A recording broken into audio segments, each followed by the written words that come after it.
Hey guys, so I have been consuming a lot of content. I've been, taking a break, taking it easy, and I've been consuming a lot of content. And one of the videos that I watched recently was the Nara Smith interview. And what I found super interesting about her video, her interview, was she said she is not a trad wife, but people just assumed that she was one. Basically, I'm paraphrasing. And it kind of made me think of my own content a little bit. And let me explain that. I feel like with my content, I've always tried to heavily focus on the positives. And I think that's good. And I want to continue to do that. I don't want to suddenly start focusing on all of the bad things that I've experienced since living in Japan. But I also think that there's part of what you post to where it becomes like that's what somebody saw. So you can't tell somebody what they did or didn't see in a sense. So sometimes some clarity and transparency helps for the audience to get a bigger picture. You get what I mean, right? So I want to tell you honestly some more detail about my situation living in Japan. I've talked about it before that we live in Japan because initially I got a job in Yamaguchi-ken in Iwakuni, Japan. I worked out there for a little over a year, and then we moved to Kanagawa Prefecture. And I've talked briefly on live streams about struggles with working and finding jobs and stuff like that. To be transparent, I haven't worked at a Japanese company. And it's not because I would never work at a Japanese company, but I have found that it is difficult for me to transfer the skills that I have into a Japanese work environment so far. This is something so far I have struggled with. By trade, I'm a logistician, and academically, I've studied business for the past several years. I have an associate's in arts. I have a bachelor's in marketing and advertising, and I should be finishing my master's in December, and that's going to be in business administration with a focus in marketing. I'm not saying all this just to big up my school, but what I'm saying is, I have almost 10 years of experience as a logistician, and I'm working on my master's. So it's not like, I don't have any experience at all, and I'm assuming that I should just get a good job. You know what I mean? But nonetheless, one of the areas where I'm weak is my Japanese. My Japanese is kind of like childlike. It's not on business level at all. And I think that would help a lot in making me more competitive if I were to want to pursue more work in the Japanese economy. Right now, I'm not working. I'm working on finishing that master's, and I'm working on my Japanese. I wish I had spent more time working on Japanese language before moving to Japan. And if you're watching this channel and you've been on the fence and thinking about, do you want to move to Japan or move someplace or not, and you've been using me as kind of like a gauge point, I don't want to push you off the fence one way or another. You decide which way you want to go. But I will say personally, I think I should have waited a little bit longer and saved more money, got into a more financially stable place. It's not that I was in a bad position moving to Japan, but I think that if I had been in a better position, that would have helped. Because there were a lot of things that were way more expensive than I thought they would be. Like when we first moved here with 3 pets, finding a place to live was pretty challenging. And I think it would have been easier, for instance, if we could have just bought a house. Just bought a house outright, off rip. I think that would have been easier. But I wasn't in the financial position to just buy a house. And I'm not saying that's an easy position to get into. Even with the exchange rate because the exchange rate so far, for the most part, with us living in Japan, has been more so in our favor, meaning that the dollar has been stronger than the yen to some degree. But yeah, even right off the start, it still would be hard to buy a good move-in ready house. So yeah, having the flexibility, the financial flexibility to do something like that would have been a huge advantage. So I think I would have waited a little bit longer. I know now I would have spent a lot more time studying Japanese. I think that would help tremendously. I think if you're thinking of moving to any other country and that country speaks a language that is not aligned with your current language skills, it would behoove you to learn the language of wherever you're going. Even if you move to a country that speaks, for example, we're speaking in English, so I'm assuming that you speak English or you understand English. Even if you speak English and you move to a country that speaks English and another language, I still think it's beneficial to learn whatever the other language is that's also popular, common, or might even be the official language there. I just think that is a smart way to go. Being transparent, I've been trying to learn Japanese for, we've been here for almost 4 years now. And so far, the main thing that has helped me to progress has been going to classes in person. I've tried Duolingo. I've tried Rosetta Stone. What else have I tried? Quizlet. I've used Quizlet for studying different apps. But the easiest thing for me to retain and learn Japanese has been going to class in person with an instructor who is speaking native level Japanese. I think that's been the biggest accelerant to improving my Japanese, and that's what I would recommend for anyone that wants to improve their Japanese. And as far as life in Japan, in October, it will be 4 years exactly, towards the end of October. And I think I have more mixed feelings now than I did in the beginning. In the beginning, it's just like, oh, wow, this is hard because, like, there's a different culture and a different language. And I had lived in Japan before. I lived in Okinawa for 2 years.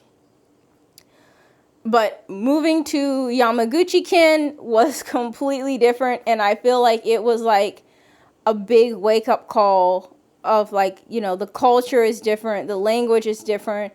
And, like, I really felt like overwhelmed in the beginning. And that's when I started posting on YouTube, because I felt like this was a place where I could just share the positives with you and then just focus on those things. And when I saw, like, people were engaging with it, then it's like, okay, like, let's just keep focusing on the positives. But I think one of the things that this channel is missing is a deeper connection. And I think connection is kind of born of transparency. And transparency means opening up a little bit, which is something that I tend to shy away from. I know I'm on a little bit of a tangent, but we're going to dial it back to Japan. So now, after living here for nearly 4 years, I've lived now in 2 different prefectures. I lived in Yamaguchi Prefecture, and now we live in Kanagawa Prefecture. And the culture, even between those 2 different prefectures, is different. And I feel like I love the culture. I love the people. Japan is such a cool place to explore.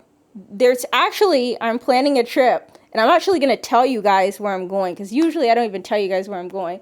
But I'm planning a trip coming up to go to Sado Island, which is in Niigata. So I'm super excited about that. That's something I really enjoyed as well, is going to places that are not Kyoto, Osaka, or Tokyo, and then sharing them with other people, because I think that's really exciting. And I think that some of these locations that are more rural don't get enough attention or credit on social media to some degree. So that's something that's been fun, and I really enjoy it. Like, I really love traveling and exploring. One of the most beautiful things to see in person is Mount Fuji. Like, the photos don't do it justice. There are just so many places that I really love the beauty of them. But on the flip side, I think making friends in Japan, I have found to be really difficult. I think culturally, and if you're Japanese and you're watching this channel, please feel free to sound off and correct me if you disagree or you feel like there's something that should be added to this conversation. But what I've experienced from the outside is, like, people tend to be polite but private. And sometimes private to the extent that it can make it difficult to bridge the gap between that politeness and that privacy and being open and being a friend with someone who's outside of Japanese culture. And I think if you are Japanese and you grew up in Japan, maybe you are more familiar with the rules and how to navigate within those boundaries and those expectations. You know how to navigate becoming a friend, but still maintaining the expectation of both people's privacy, for example. But I find that it's something that I still haven't really been able to navigate super well. I'm not saying I don't have any Japanese friends. I do. But it's just been quite hard, in my opinion. And yeah, I think maybe that's something that would be helpful for people to consider. And everyone's experience is different. I don't want to be super negative. I don't want to be super positive. But I also want to be honest. And so that's kind of been one of my experiences. I think as far as opportunities are concerned, like, I would like more opportunities to maybe even work or study in Japanese, and just see, like, what it's like. But I just think, I believe at this point, and maybe I'm wrong, but I believe at this point that my language skills are, like, a big limiting factor for that. So that's something maybe I'll have to see about once I turn the corner with my language. Once I get to business level Japanese, I would like to have this conversation again. As far as convenience, like, I don't find it to be as convenient to live in Japan as in the US. And I'm talking about things like, when we lived in Texas, if I was busy, I get the groceries delivered to the house from H-E-B. There's like a grocery store. You could place your order for the groceries online, and they would deliver the groceries to your house. And you could even give the person who delivered the groceries a tip. Do you guys hear that? That was definitely my cats. If you didn't hear that, that was a crash from my cats. But I haven't been able to find a way to do that here in Japan. And again, let's be transparent, right? For me, I currently live in a more rural part of Japan. The entire time that we've lived in Japan, we've lived in slightly more rural areas. So if you live in the heart of Tokyo, you might find that things are, just a click of a button, an online, membership or whatever the case may be away. And things may be a lot more convenient and easy for you. So I don't want to set the wrong impression that I'm just, like, sitting here and saying, okay, if you move to Japan, you're not going to have this, or this is going to be the way it is, But I also want to be very honest about my experience. And I think if there was more true honesty about living in other countries, there would be fewer people, maybe just a little bit, fewer people that come with the wrong expectations, that think like, oh yeah, I'm just gonna, move to this place and it's gonna be like home 2.0. i.e. the same thing as home is or home was. And I don't feel that way at all. I love Japan, but there's a lot of things I love about Japan because they're different. And in some cases, although they are different, I just accept that this is the way things are here, and I appreciate it and accept it and move on, But I think, like, sometimes, like a dialogue, like a transparent dialogue, can be seen as critical. And I'm not just saying this either, because, like, there's a video on my channel where I tried doing this, and it had some of the most engagement my channel has had. But it also, because I think YouTube hides the likes and dislikes now, but it also had some of the most dislikes of any video. And I wasn't even going into the video with an effort to be negative. I was trying to be as neutral as possible, but trying to be honest. And, there's some people behind the scenes that's not liking that, and I can see it in the analytics. So, yeah, I think that's another reason why I've kind of, like, tried to be, just, I guess, vanilla or milk toast. One of my instructors, my university instructors, called my channel Milk Toast. When I told him I wanted advice on how to improve marketing my YouTube channel, he said, stop being milk toast. And that can be tricky to do, because I tend to try to be diplomatic, I think, most of the time, especially on YouTube for some reason. On TikTok, I feel like I'm a lot goofier, but on YouTube, it's like, this is a World Wide Web, like.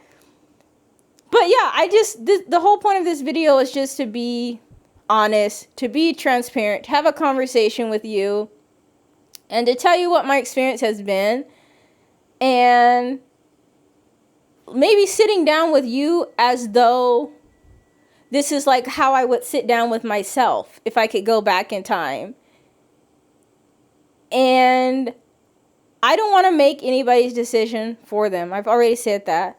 But I do think that, like, knowledge is power, and I do think that having some context can really help. Like, understanding the fact that, like, I am not working right now, but that's not because I don't want to work so much as that the work options that I found out here so far have just not been great, or they've just not been available. And so now I've been pivoting and doing content and stuff like that. I think that's a very different narrative than, yeah, I've always wanted to be a YouTuber, and so I came to Japan so I can, tell you all about Japan and da-da-da-da-da-da, and this is what it's going to be. No, like, context matters, So